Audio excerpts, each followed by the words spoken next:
Dito'y umunag kasi gayam. Ti umunag ti prayer cubicle dito sa Mount Atiwan. Okay. Ay, sabay nga eh.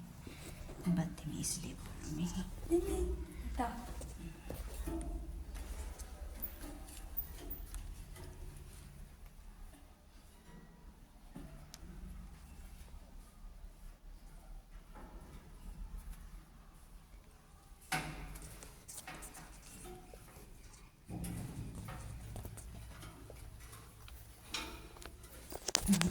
So, ito siya. Ito po yung mga prayer doon. Cubicle, my table, my chair, my fan. Ito siya, prayer booth. Sabi niya doon, prayer booth, may. So, parehas, every room.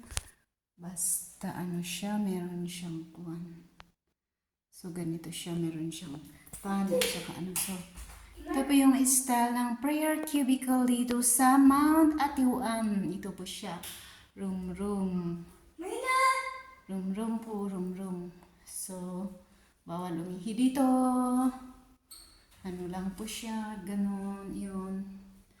May number. So, touch the heart of God through prayer, sabi niya dun. Ayun. Oo. Mabasa ninyo? Okay. So, ganito po yung... So, paakyat na kami ulit ng hagdan. Kasi itong kasama ko na bata, nako, siguro medyo takot. So, kala niya walang tao. Kasi ano naman kasi dito, medyo sa baba kasi siya. Let's go. So, ito siya yung building. Akyat ulit kami, ha? Ay, iniwan natin yung sleeper natin doon sa labas. Kasi ang instruction. Ito yung hall ng building. Yun, oh.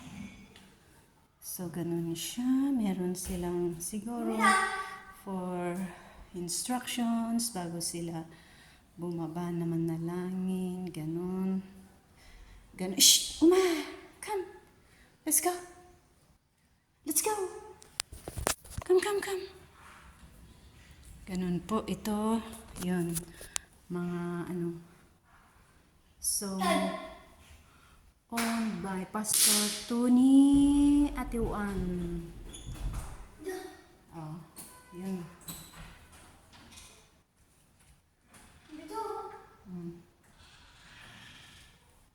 First single summer camp. Alfonso Lista Ipugao. May prayer request. So, labas na po kami. Yan po ang ano pala ng prayer cubicle ni Mount Atiwan. Sabi niya kasi dito, please remove. Okay. Bye. Done. Bye-bye.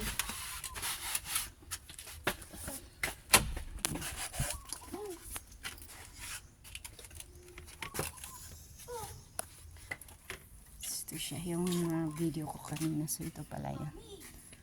Ito siya. Shh! Diyan, come. Come. Yung hotel yun. Yung mga guest room doon. Mga guest room. So, ayun po. Yan lang po. Hindi ko nakuha kanina. So, yan.